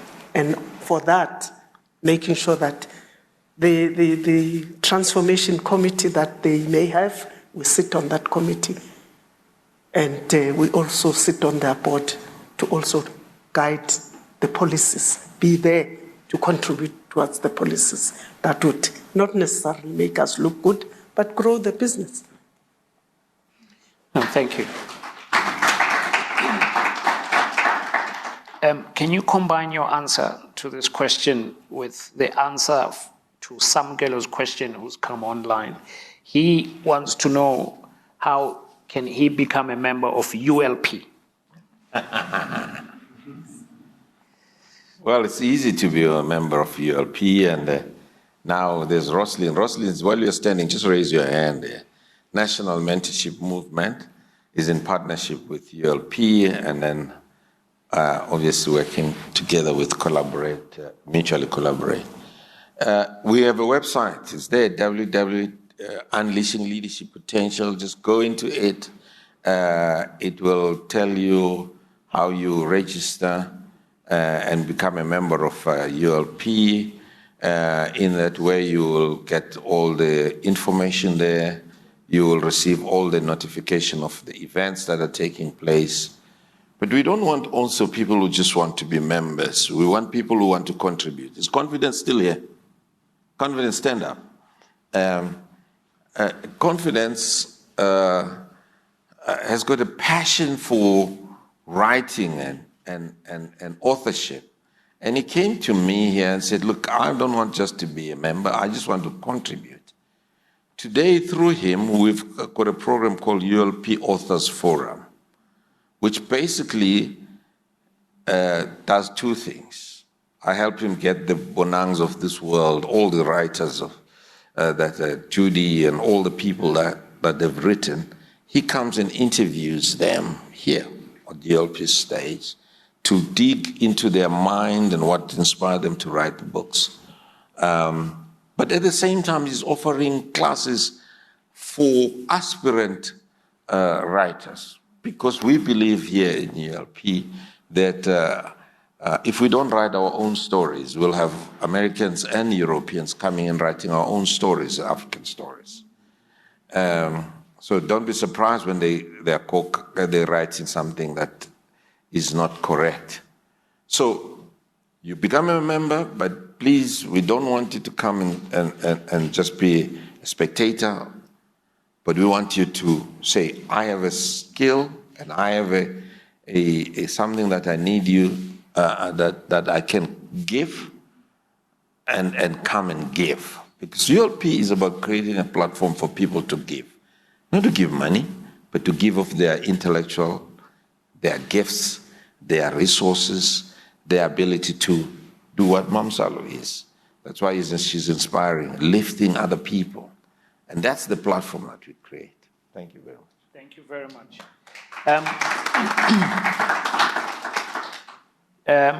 I have a comment before we take your question. Can the mic move to the third row, far right? not politically, of course. There's a comment from Nokonwaba Shwala.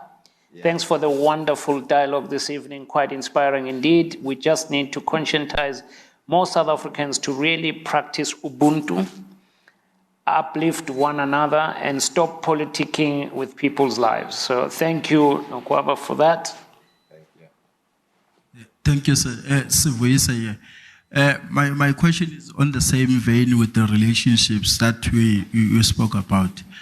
Now, my question to you, Babu Khadev, is that in these long-term relationships that you had, and some of these relationships, can lead to unethical behavior.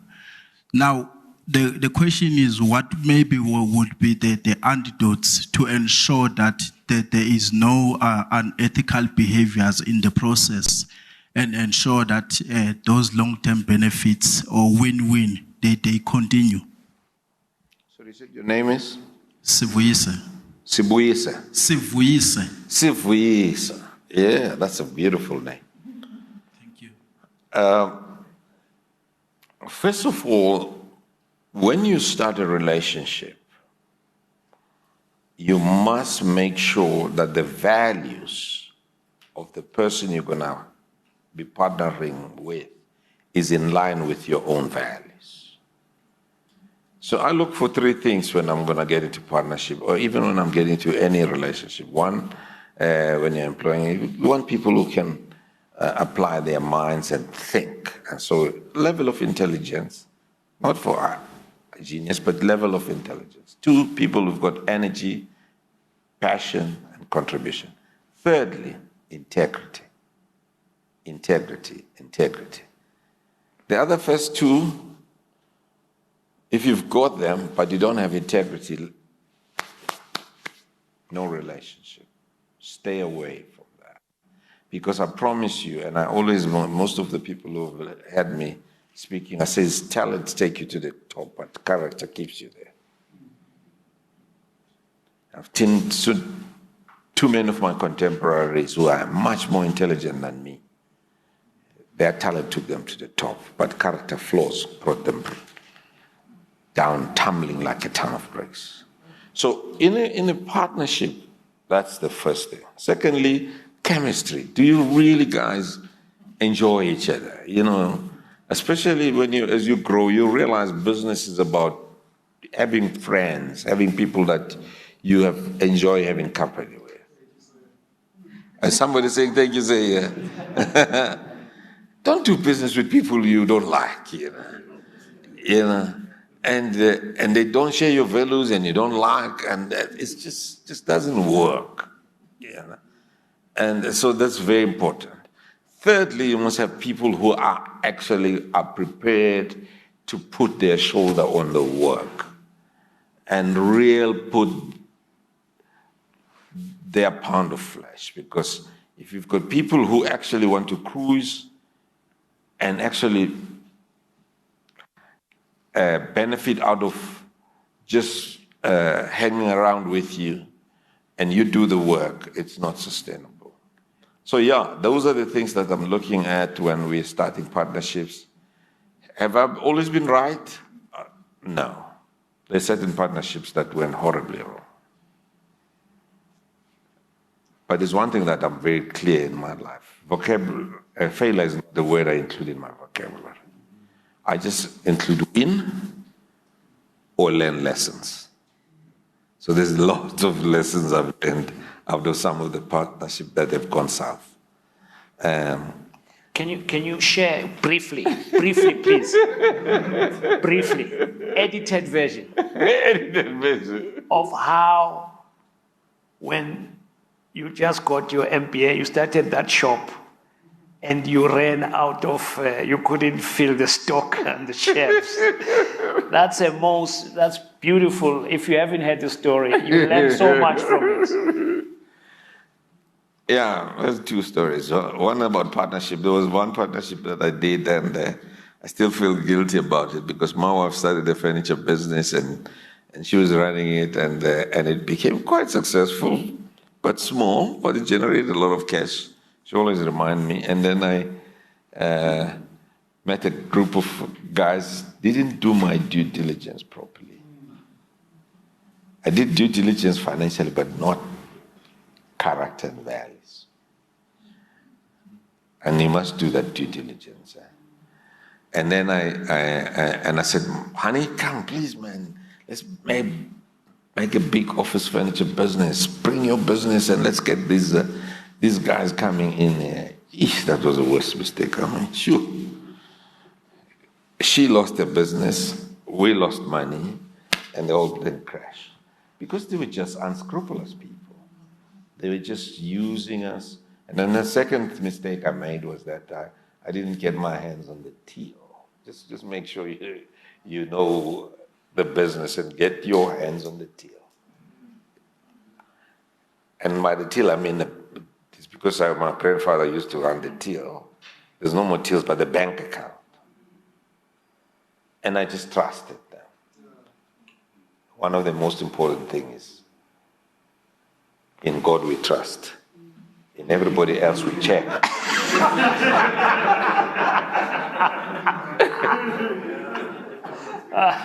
Learn that lesson in business. In God we trust. Everybody else we check. Okay, you told me the story. My foodie story is there. The shop. Very short version of it. Again, the very energetic young entrepreneur. It was a time where, funny enough, the organization I'm now sitting on the board of had this guarantee with banks. So you could easily loan money and be overgeared. So they said, just put 10% equity and you take 90% loan. That was the first mistake. And secondly, it was at the time where the interest rates now 5-6%. You guys don't know. At some point they were 20%. And I didn't realize that. So market trends and economic analysis of what's going on, please, before you start a business. Didn't realize that. First I'm overgeared, and then we started this business. My partner was really having a career in an insurance company, and I asked her to come and help me here run this business. Another mistake we made. Next door to it, another shop closed. And then I said, we can expand this job. So let's open a dry clean here. And you take the operational working capital, we take that money, we start a dry clean next door to it. You can't do that. And so 2 businesses collapsed. And we're bankrupt. And so I once upon a time was bankrupt, but not liquidated, because I didn't run away from my creditors. I went to them and I said, guys, we are in trouble. How can we help you? They said, we'll buy your business. I said, how much? They said, 1 rand. I said, what do you mean? He says, 1 rand and we'll take all of your liabilities. I said, take the business. So thank God I sold my business for 1 rand. But at least they took 80% of my liabilities. So those are the lessons one day I need to write a book about. Yeah.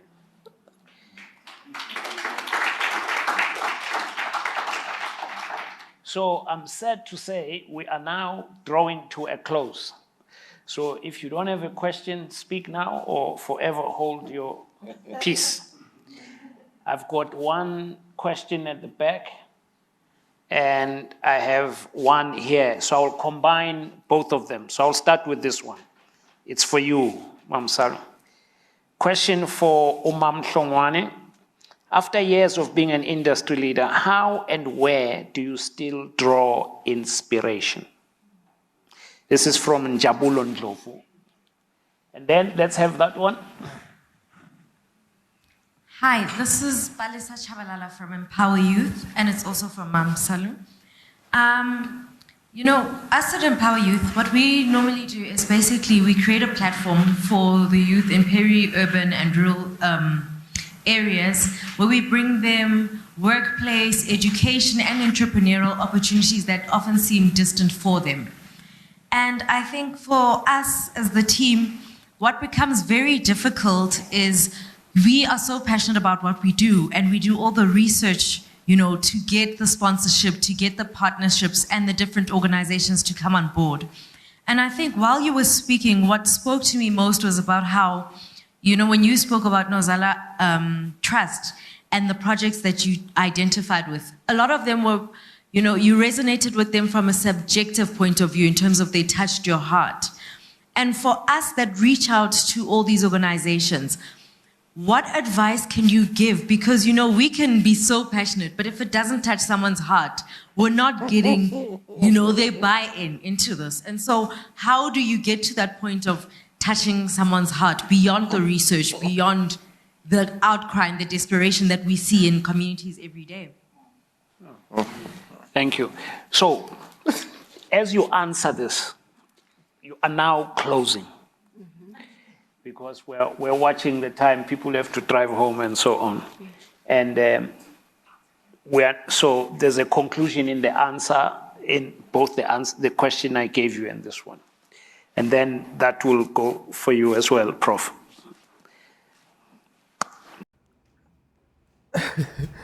I'm trying to, can you just repeat that first one, please? The first one is where and how do you still draw inspiration? Okay.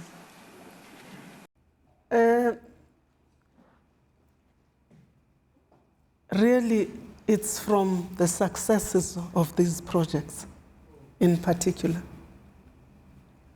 I mean, I mentioned those 2, 3. And not even the ones that we've supported, but to see other women, other people somewhere that do what we are trying to do, perform and become better. I think that's where I get my inspiration and continue interest in what I'm doing or what I want to support the communities with. And again, I'm looking at them and I hope they won't feel like I'm just saying it because they are here. But when you, in terms of what I think she was, the second question, when you really see, the young people that are coming, our children, because these are as old as my children, performing so well and with their hearts being also much more, not selfishly wanting to be, I want to be the first woman that does this, I want to be the only one that, no. But you see them wanting to share and wanting to grow with others. I mean, it really, really very much inspires me. I work with them, and you see how they behave with the others and how they really become very supportive and growing the others as well, without lying to them to say you are good, because that's another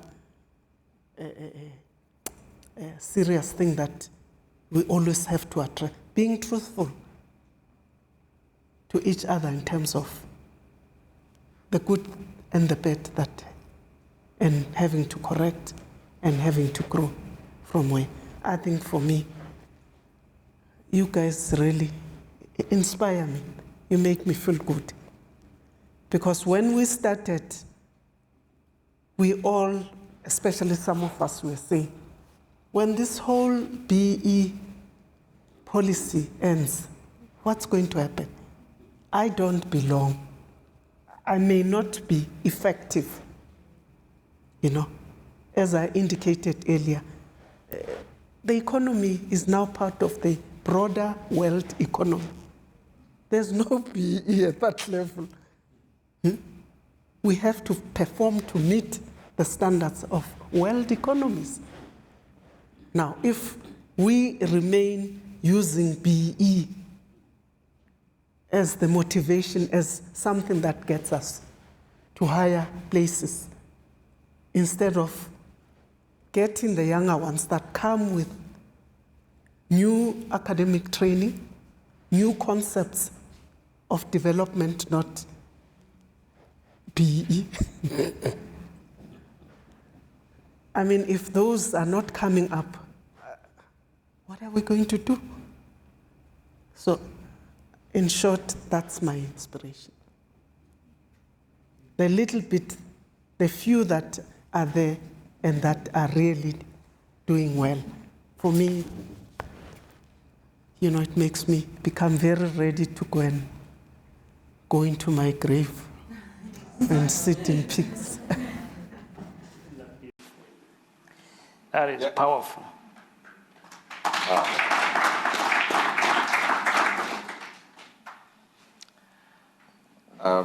I'll start with the second question for that lady. I'm really impressed that you're working hard and you're trying to knock on the doors, and all I can say is that keep on knocking, be resilient, be strong. You will have the Mamsalus of this world that will open their hearts, but the world there sometimes is rough and sometimes it's unfair. Don't give up. Be resilient. One day it will come through. There's no doubt about that. And again, the national movement, together with our new partner, with Nozala, who's also a partner, opportunities are always here. Come, play with us and be with us. Something is going to break through in your life.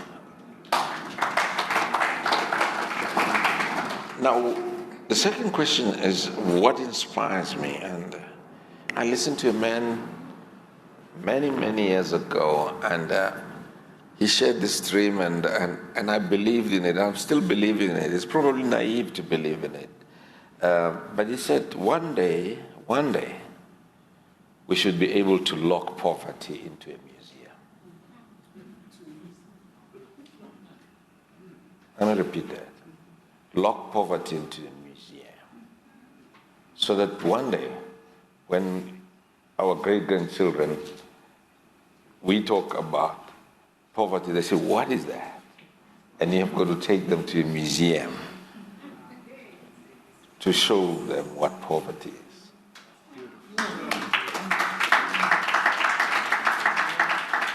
That's what is inspiring me.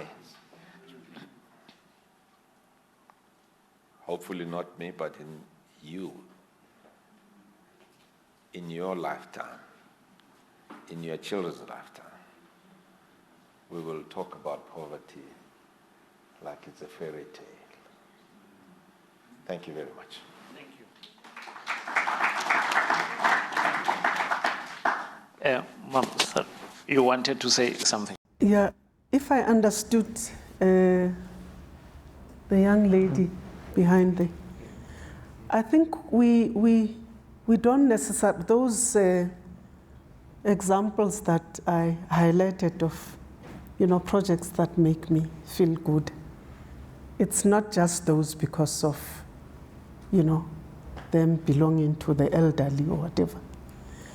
But there's also, I think it's called Nkatuto. Wow.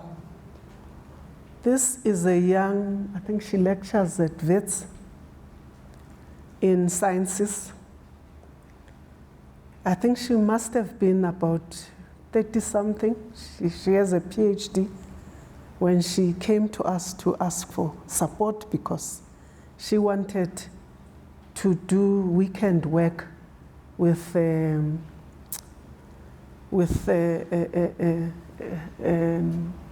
township schools and get to train the young ones or the African children in townships in sciences and maths. And in the process of doing that, I think one of the very nice achievements that she had was when she gave us a report of some grade 9, 10s that were beginning to address environment, solutions to our environment.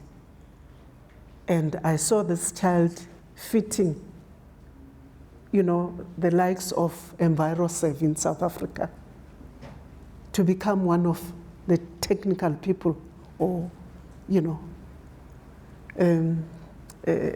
developers of at EnviroServe, because I mean already 9, 10, grade 10, she's already imagining or creating solutions to some of our. I could not believe. But they are continuing, we finance them and we support them. There are others that are also in education that I think they don't do it necessarily only on weekends, but they give extra lessons and to, again, the science, mathematics students in townships. After school, they spend some hours with them to train them in these areas of weakness, subjects of weakness in townships. In fact, what we were also wanting to do now, I mean, what really is part of our plan, it's to be also focusing on the younger ones, on their own. Because I was talking about the brick making group that is, I mean, the ladies there are old. And when you look at their area and you want to get them to attract younger girls that are at home not doing, that are not Gauteng or somewhere in you know, in the big towns and are not working, to come and join them and take over for them. It's become a bit difficult. They don't want to associate with the elderly. So we're talking about maybe looking at them separately from encouraging them, just supporting them and really getting them to come up with ideas of how they can start their own businesses that would sustain and get them out of the situations that they are, no job, and make sure that this is in the rural areas that are. But even in peri-urban South Africa, which is where we operate, this is what we really want to strongly focus on, because it's not, the young ones are not necessarily imagining themselves as entrepreneurs yet. I think they want to be employed more than they start their own businesses, which is, you know, efforts that we have to really seriously put in. Well, thank you very much. Before we close, can I ask the video of Dave Wilson to talk about partnerships and mentoring program to be queued up? And before that, I want to read a message from Lidile Mulukadi Bupape. I'm very fortunate to work with Mesalu every day. She is such a selfless, diligent, and committed leader. Development is her DNA. We need more strong leaders of her caliber.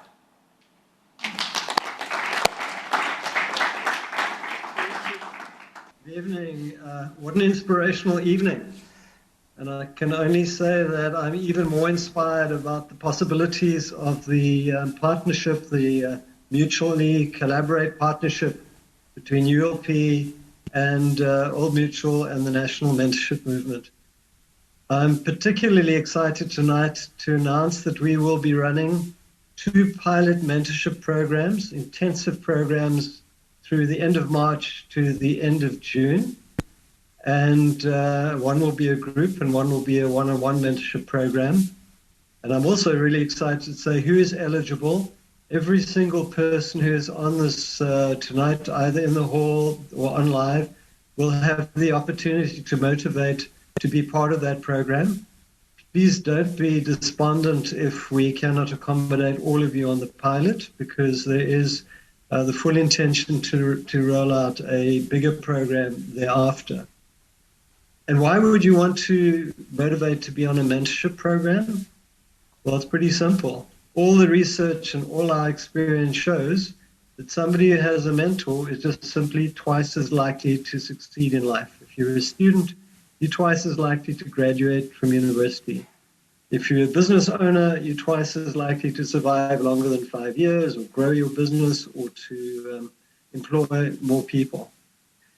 So how do you apply? We've created a mutually collaborate site where you will go share a little bit of information about yourself so that we can get to know you better. And how do you get to that site? For all of you in the hall, you'll find in your pack a QR code which you can click on. It will take you through to the site where you will share some demographic information, a bit of information about who you are, what your aspirations are, how mentorship could help you. If you're online, we will show that QR code also on the screen shortly. But finally, every single person who is registered for this event will receive an email which will contain the link and the QR code for you to register. We're really looking forward to receiving your motivations. We're looking forward to you joining the Mutually Collaborate Mentorship Program, either on the pilot or thereafter. It could change your life. Thank you. Just a quick one. Given the blackout, it's the QR code couldn't be printed. So if you write your name and your email address. Am I loud? No. Online. If you write your name and email address on your little pieces of paper, just leave them on the desk and I'll pick them up and make sure that we email you, we get in touch with you, and we trigger the process for you. So people online, I'm not sure how that would work, but certainly everybody in the room, we will make sure that if you leave your name there, we will take care of it and get in touch with you. Thank you. Thank you, Rosa. Thank you very much. Yeah. Thank you. Bro Milton, are you done? I'm done. Over to you, Theo. Thank you very much for listening. Thank you for clapping. Thank you for watching.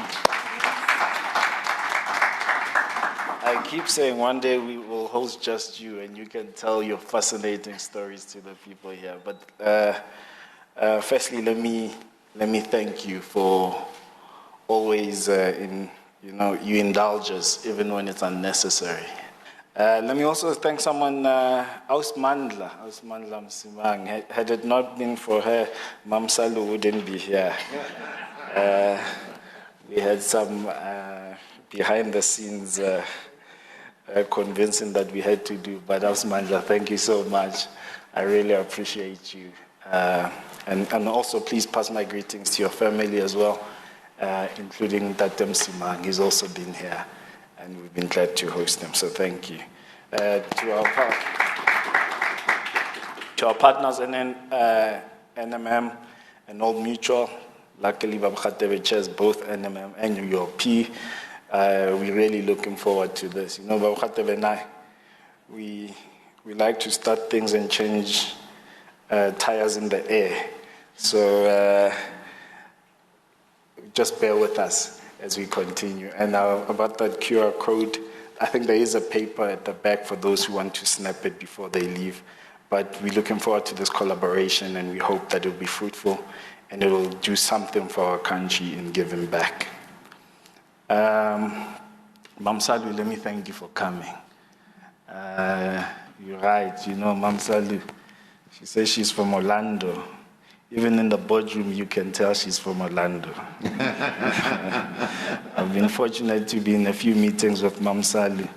Mam Salu will listen to all of you, and then she'll say something profound for about 15 minutes, like she was doing.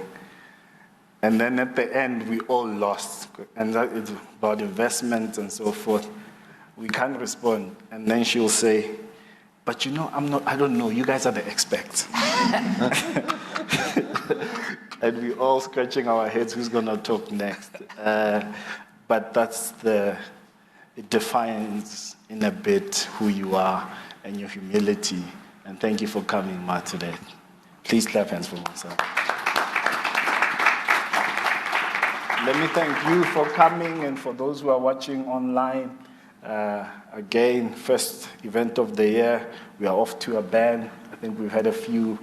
We had an authors forum, and we had readers, young leaders, which by Confidence Runs, he had one in Attridgeville, and he's got a program that's going to be going the whole 12 months to different townships. So we're off to a band. Go onto our website, Facebook, Twitter, LinkedIn, to see whatever we're doing. We're continuing with the Women in Energy, all the programs that we have.